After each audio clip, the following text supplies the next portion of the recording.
Hey everyone, it's Patrick Clary, a Google product manager working on assistive technology with another episode of What's New in Google Accessibility.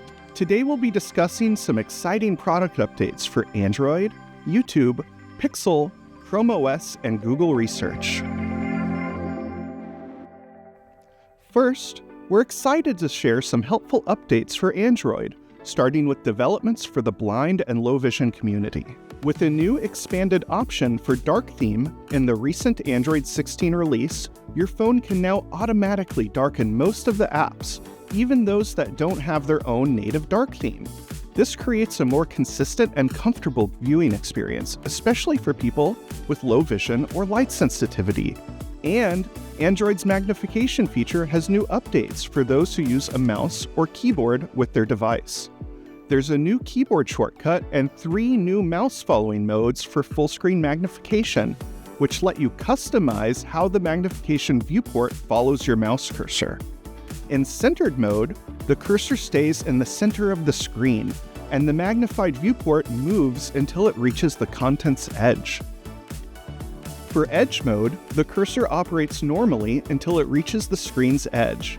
Then the viewport starts to follow it. And choosing continuous mode means the cursor moves across the display while the viewport adjusts to keep the cursor visible. For those who use Android screen reader Talkback, we're introducing a simple and intuitive 2-finger double tap gesture to start or stop Gboard's voice dictation. This makes it easier not only to dictate text, but also to edit your text using natural voice commands. Just say, replace Monday with Tuesday to fix a date, or make it shorter if your text is too long. Plus, Talkback users can now hear formatting details, like bold or italics, and text color. What's more, Talkback now has an enhanced key map for physical keyboards, featuring a variety of new commands and shortcuts.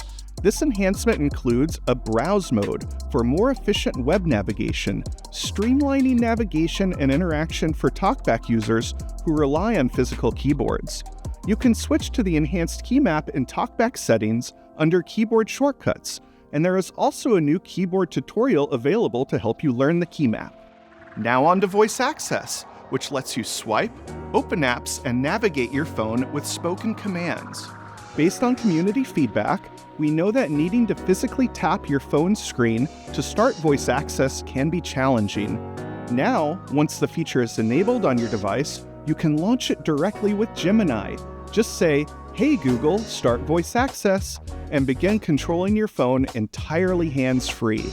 Voice access is also better at understanding commands, including voice typing commands and punctuation, and at recognizing different accents and speech patterns. We've also added support for turning Wi-Fi and Bluetooth on and off, and now it's available in Japanese. Updates to Android's AutoClick feature makes it easier for users with motor impairments to fully utilize their phones and tablets. If you use a connected mouse with your Android device and experience difficulty with the physical click action, you can set a custom amount of time for the cursor to pause before it automatically performs a click for you. You can also customize the action itself in the new Click Type panel by choosing between left click, right click, double click, long press, scroll, or drag. Expressive Captions, part of Android's live caption feature, uses AI to communicate details like tone, volume, environmental cues, and human sounds such as sighs or gasps from the audio playing on your device. Now it can detect and display emotional tone, so emotional states like joyful or sad are more apparent in the conversations and media. Some Expressive Captions capabilities, like communicating tone, environmental cues, and human sounds, are also now available on YouTube across all devices for videos uploaded in English after October 2025, so viewers can know not only what is being said, but how it's being expressed. This will give you an even more immersive captions experience, and we're excited to explore ways to bring this feature to more videos in the future. For Pixel, foldable devices now include the Magnifier app. This lets you use your phone to magnify small text, perform detailed tasks, and zoom in to view faraway signs, all while taking advantage of the larger unfolded screen. You can also search for specific text using either the keyboard or your voice. On ChromeOS, ChromeVox mathML support has been restored, and navigation has been improved to allow for exploring math equations using the arrow keys. Additionally, a new link in your Chromebook's accessibility settings makes it easy to contact the Google Disability Support Team with questions or feedback about any assistive technology available on ChromeOS. In an exciting development aimed towards the blind and low vision community, Google Research recently presented an exciting new prototype app, StreetReaderAI, at the User Interface and Software Technology 2025 conference in Korea. StreetReaderAI offers an advanced first-person streetscape exploration experience for blind and low vision people. It uses real-time AI to generate descriptions of nearby roads, intersections, and places, and enables dynamic conversation with a multimodal AI agent about the local environment. What's in front of me? You are on Westminster Bridge facing west. In front of you are the Houses of Parliament. About how far away is Big Ben? Big Ben is about 81 meters ahead of you. This is a promising step towards making interactive streetscape tools more accessible for everyone.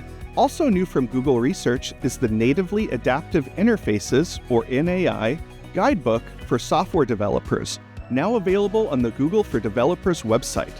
This helpful tool provides step-by-step processes, code snippets, and case studies to empower developers to lean on multimodal AI agents to create adaptive and interactive interfaces that are broadly accessible. Ready to build? Check it out on the Google for Developers website, linked in the description.